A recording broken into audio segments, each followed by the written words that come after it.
Hey guys, I want to welcome you to the weekly Wednesday for the Financial Freedom newsletter, where every week, every Wednesday, we delve into something inspirational, motivational, something excerpt taken from the Financial Freedom weekly newsletter.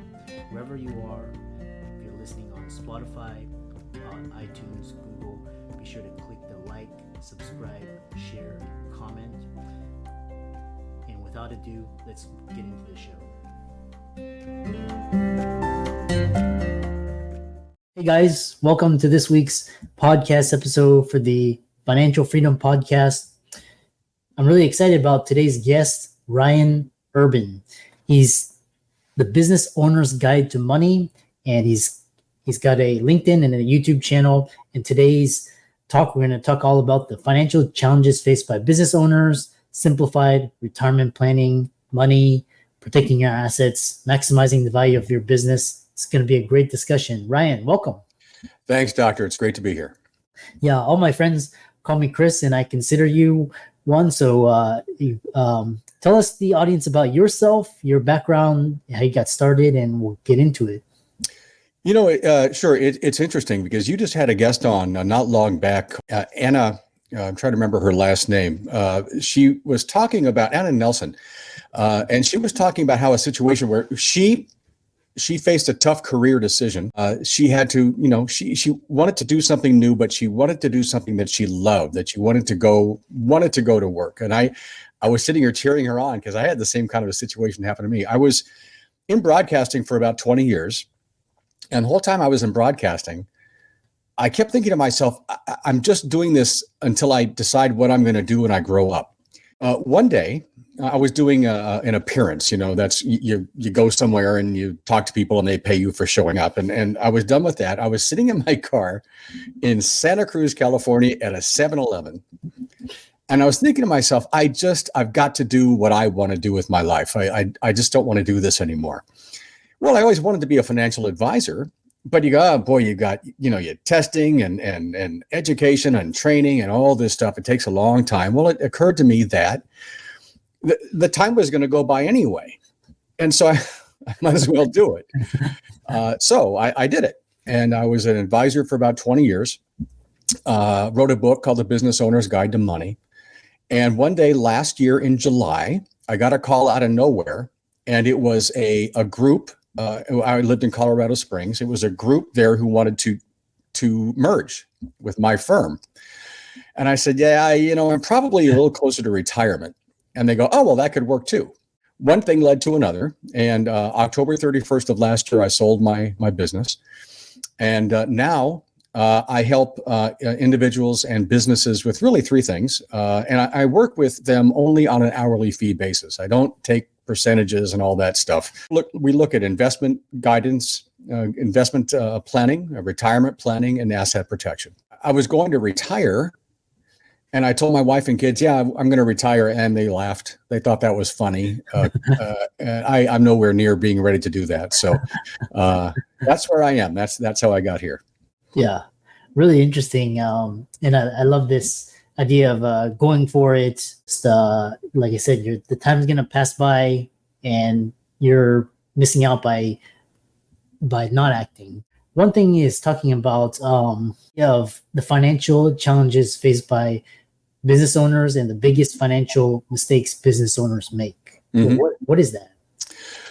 Well, it's almost unfair, Chris, because on one hand, you might be the best physician or the best florist or the best plumber, but that doesn't mean you're going to be a good business owner. And it's an entirely different skill set, and it's almost unfair. And so that's the biggest challenge, because what a lot of business owners don't understand, and I have to bring it up to them, and sometimes I'll get this blank look on their face like I hadn't even thought of that, is that you're building equity in your business. And for a lot of people, when you sell that business one day, it's going to be your retirement or much of your retirement. And so you're having to juggle a lot of balls at one time here. You're trying to do what you do. You're trying to be a business owner, which is a different skill set, and you're trying to plan for retirement. And so there are certain things that business owners can do to make it a little bit better for them. But the first thing that a business owner needs to do, and this is whether it's a new business, if you're just thinking about a business, even if you've been in business for a while, it's almost a dirty word, or dirty phrase. Here it comes: business plan. People hate the thought of doing business plans. And I'll tell you something, and this is not a commercial for me because I don't do business plans, but I want a business owner to write their own business plan. And the reason for that is, if you write a business plan properly, Chris, it's going to force you to look at your business from every angle. And this includes things like your competition, your marketing, the numbers. And if you're thinking about going into business, it may turn out that you don't want to do it after you've written this business plan. It may not be feasible. Maybe you wanted to be a typewriter repairman. Well, there's not a lot of call for that right now. And so maybe that will help you. But when you're forced to look at every little part of your business, a business plan really, really can help. That is number one. That's the first thing I want people to do. I love that. I love that idea. And then something talking about, as we talk into more of from the business to the personal side, but talk about retirement planning and financial planning for business owners. It's complicated. Normally, when I sit down and I do income planning for an individual who has a job, a real job. So what you're doing then is you're looking at things like, well, what is their 401k going to look like in X years? What is their Social Security benefit going to look like in X years? And so we put all this together, and we have 6 things that we look at. And then we can actually, it's actually a very clarifying moment for them, because when we're done, I have a number for them. And it's very helpful to them. It makes it much more simple. With a business owner, it's a different deal. You may have some kind of a retirement plan, but you also have that business. And so part of what you have to do is you have to make that business as valuable and as attractive to buy as possible. Like you're selling a used car, right? I mean, if you're selling a used car, what are you going to do? You're going to spiff it up. You're going to vacuum it. You're going to clean it up. Well, here's the good news about that. It occurred to me over the years working with business owners, there are things that you can do to make your business more valuable to sell that make it more effective today, that help you make more money today. You really need to do that, because when you sell your business, a lot of people, a big mistake people make is they assume that someone is just going to come along and write a check for your business. Well, that ain't how it usually works. The terms, when you sell your business, it's oftentimes going to be a buyout period, or you may work for the business for a couple of years so that there's a transition so that the new buyers don't lose all your clients. And so there are a lot of things you have to think about. So just as you have to plan for retirement, you have to plan for the eventual sale of your business, even if it's only 10 years down the road, while you're trying to be good at what you do and while you're running the business. That's a lot of responsibility, and it takes a lot of planning. So how do when you say maximizing the value of your business, kind of what are some things, and how business owners can get the most money for what kind of metrics should they be looking at? It's a great question. It's a great question. And we have around 10 things that we look at that are very careful. Again, remember, these are things that also make your business better today. So the first thing we look at is the size and concentration of your client base. So in other words, you have to ask yourself, are there 1 or 2 or 3 or 4 clients who, if they were to leave, I'd be in trouble? Well, remember that the business buyer is thinking the same thing. All right. So they're going to look at the concentration of your business. Another thing is owner as the MVP. In other words, is the owner of the company too important? Can the company not run itself in case that the owner is not there? Maybe they're incapacitated. Maybe they can't be there for some reason. Well, a buyer wants to know that too. They're going to look at things like competitive advantages. How do you compare to your competition? Where are your strengths and where are your weaknesses? And that goes back to writing your business plan, because when you're writing a business plan, you have to check out your competition. What does your marketing look like? How well are you branding yourself? How do you set yourself apart from them? How smooth are your inner logistics. What do they call it in furniture? Feng shui, right? So how smooth is the movement of business through your company from the time the phone rings to the time you've sold your product or your service? We look at things like, how many long-term employees do you have? And what are you doing to keep them? Again, this is all stuff that a business buyer is going to look at. How smooth is your accounting system? How accurate is it? What kind of contracts do you have with long-term clients? So there are several things, little tinier things, that if a buyer is smart, they're going to ask you. And I'll tell you, when that phone rang that day, when they were going to offer to buy me out, I'm glad I was keeping up on this, because these are all questions they asked me too. Everything I just said was, it's going to make, if you address these today, it's going to make your business run better today, but it's also going to make your business more attractive to sell. Yeah, I love that. And how does it, so for example, like a social media, I know this is what you're referring to is kind of like traditional, businesses. I'm assuming it's brick and mortar, but what about, like, for example, like if you have a blog or like a YouTube channel, Mr. Beast, for example, or TikTok channel. How do you look at that in terms of maximizing the value? Many of the same things still apply. So you want to make sure, well, with something like a virtual business, right? And that's a relatively new concept. But with a virtual business, you have to do pretty much everything I just discussed. But also, you have to make sure that your marketing is set up in such a way that you're attracting people to come to you without having to spend too much money to do it. This stuff is expensive. If you go out, advertising is something that people do have to do from time to time, but not maybe necessarily. Look at what we're doing.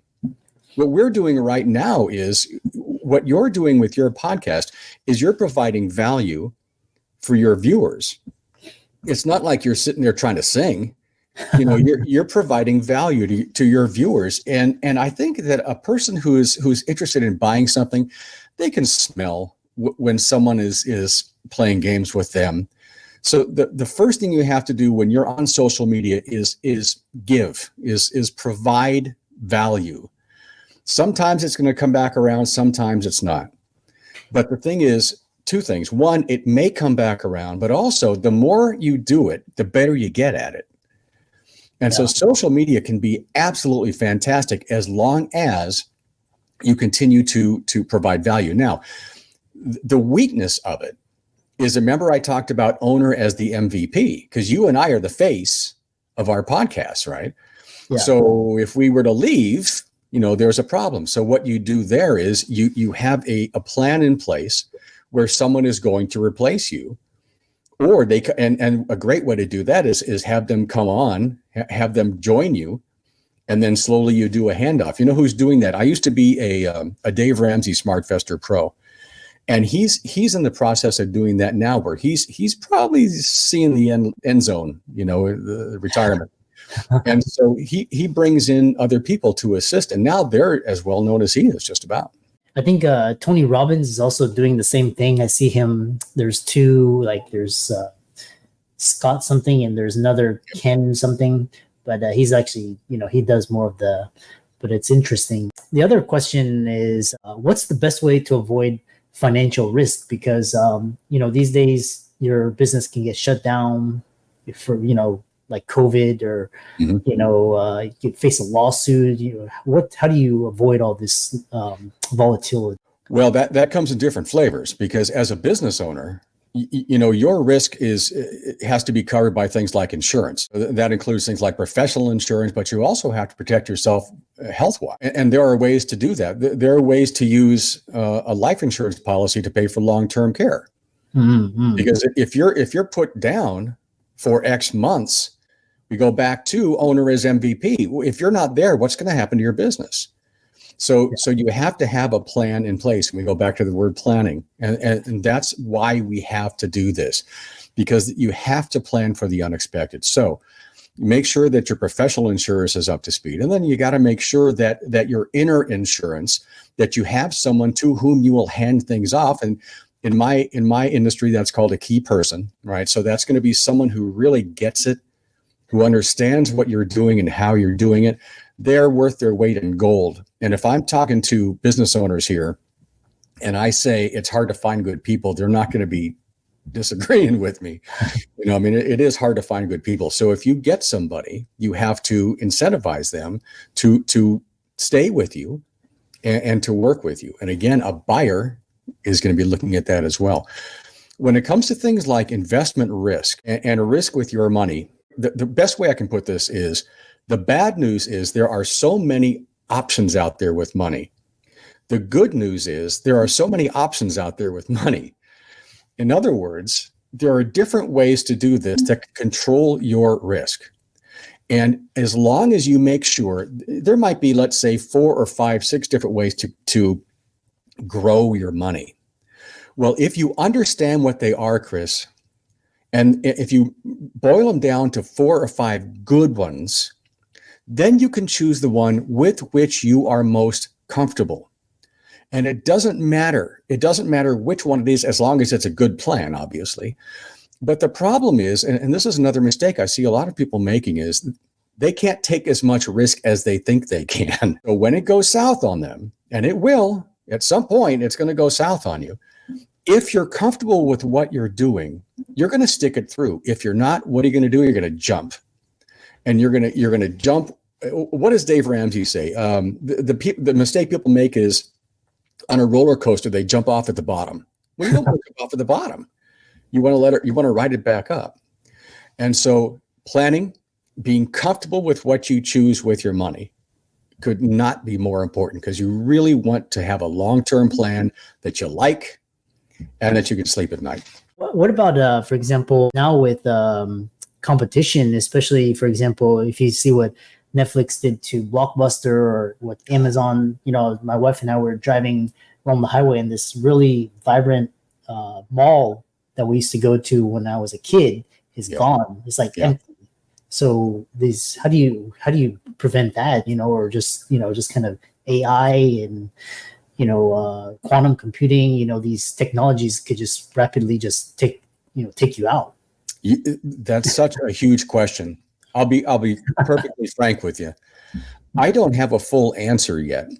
All I can tell you is that you have to look ahead, and that you have to look at your particular industry. Because let's for example, if you're a dentist, it's probably not going to affect you that much, right? Because you're hands-on. Someone can't get their teeth fixed online. So if you're one of those industries, you're in better shape. But boy, I bet we could sit down and come up with a few dozen industries that may be dealing with that early on in this process, and that's where we are right now. What I'm thinking is that you're going to have to add the services you offer, so that you can personalize this stuff more to them. An example of that is when Walmart really exploded onto the scene. I wrote a few articles on this back when I was writing articles. You know who is really dying off? A lot of little mom and pop shops were dying off, but gift stores and party stores were dying off really quickly because people just got all their stuff from Walmart. Okay, so the way they dealt with it was to provide extremely good service and really personalize the experience for the client. And that's how they stayed afloat. You're absolutely right. The thing is, we know that AI is going to play a huge role, but we don't know how yet. Yeah. And it's still a bit of a mystery. But I have a feeling you want to keep your hands on this. Again, dentists, plumber, landscape. They're not going to be taken over at least anytime soon. But yeah, there are going to be some businesses here that they're going to have to really, really personalize what they're doing. Yeah. Yeah, it's going to be really interesting. It's going to be interesting, especially in healthcare, how hospitals, they're just such thin margins and just high overhead and cost of healthcare, and doctors, leaving. It's going to be, I think healthcare is going to really have to figure out how to survive, or it's going to, something similar to Blockbuster or the Walmart, the Amazon effects. We might see, I've thought a lot about that.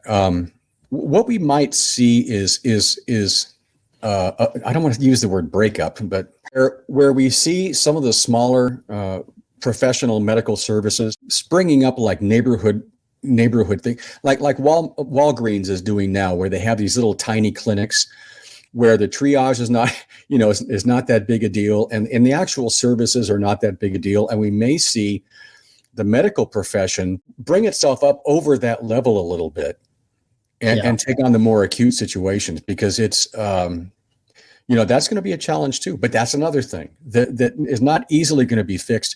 We're going to see a lot more telemedicine. We see that. So that's the kind of thing we're going to see. But yeah, there are going to be changes there too. And them and teachers, talk about important professions. They're seeing changes too. Yeah, teachers. Yeah, fascinating discussion. How can people contact you, follow you, reach out to you, and what's your final parting words on financial strategy and businesses, and how can they contact you? I thank you for that. My message is always the same, and that is plan ahead. Make sure you have a plan, and your plan can change with time. And don't forget that when you do make decisions financially, that you're comfortable with them, and you're not going to be stuck with just one choice. You're going to have a few choices. Choose the one that you can sleep at night with. If you would like to reach me, I work only on an hourly basis as needed. So it's nice and easy. I'm not taking percentages and all that stuff. My website is Alpha. Podcast is the Business Owner's Guide to Money. And you can reach me. My email is Ryan@Alpha. And for all the audience out there, let's thank Ryan for coming onto the show and really talking about financial planning and how to survive as a business owner in today's time. Great discussion on disruptive technology and trends, and all of his resources will be in the links and show notes. And thanks so much for coming onto the podcast. Great, Chris. Thanks so much.